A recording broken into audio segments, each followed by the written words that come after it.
Durante o primeiro século, quando os romanos governavam o mundo conhecido, surgiu um movimento popular e contracultural no extremo leste do império, Sim, isso começou no meio do povo judeu.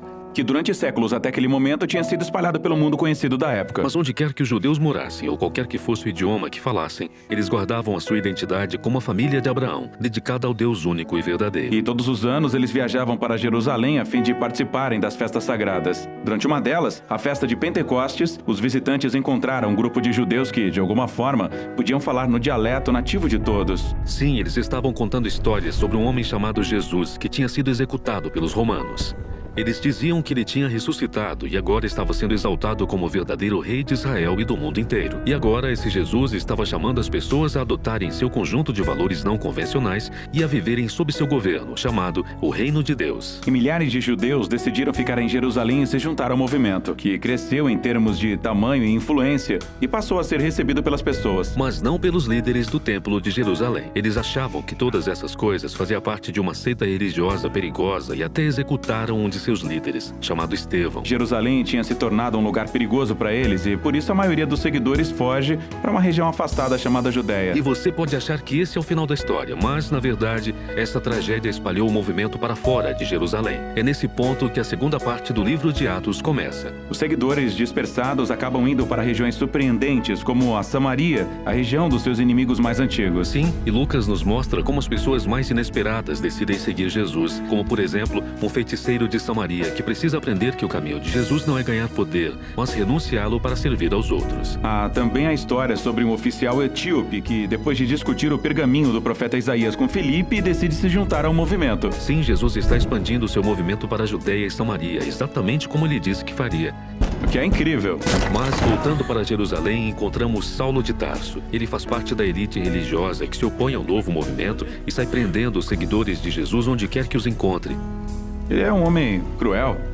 Mas pense nessa situação a partir da perspectiva de: no passado, o povo de Israel havia se voltado para outros deuses e falsos profetas, o que levou à sua ruína.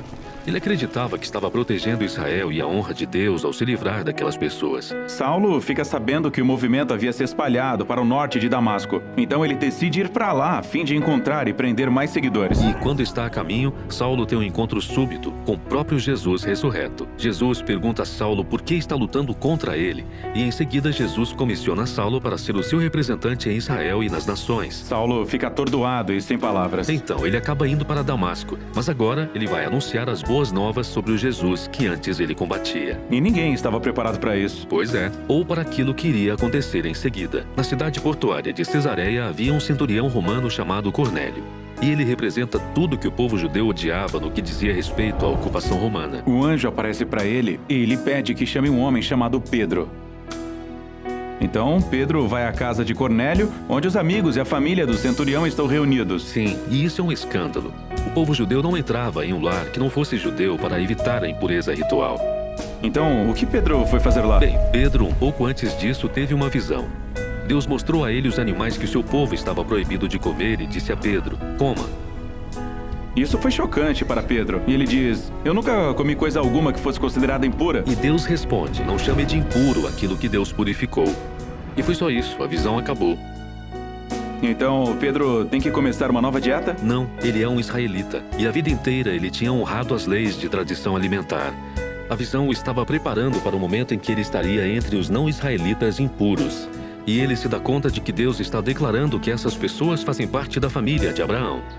E por isso Pedro decide ficar e falar com eles sobre Jesus. Então o Espírito Santo se manifesta assim como em Pentecostes, mas agora é para um centurião romano e sua família não judia. O movimento eclodiu.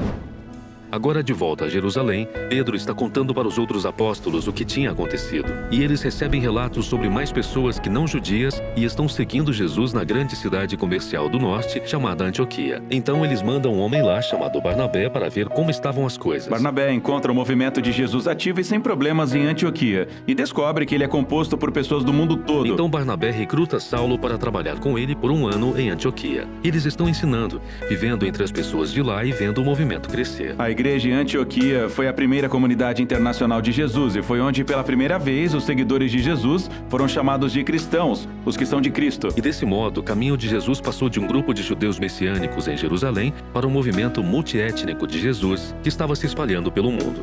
A fé deles era a mesma. O movimento estava centrado nas boas novas sobre o Jesus crucificado, que é o Rei de todas as nações. Mas essa mensagem e seu novo modo de vida eram confusos e até ameaçadores para o cidadão romano comum que vivia ao redor deles. E veremos a seguir o conflito resultante, à medida que esse movimento se torna global ou, como Jesus disse, até os confins da terra.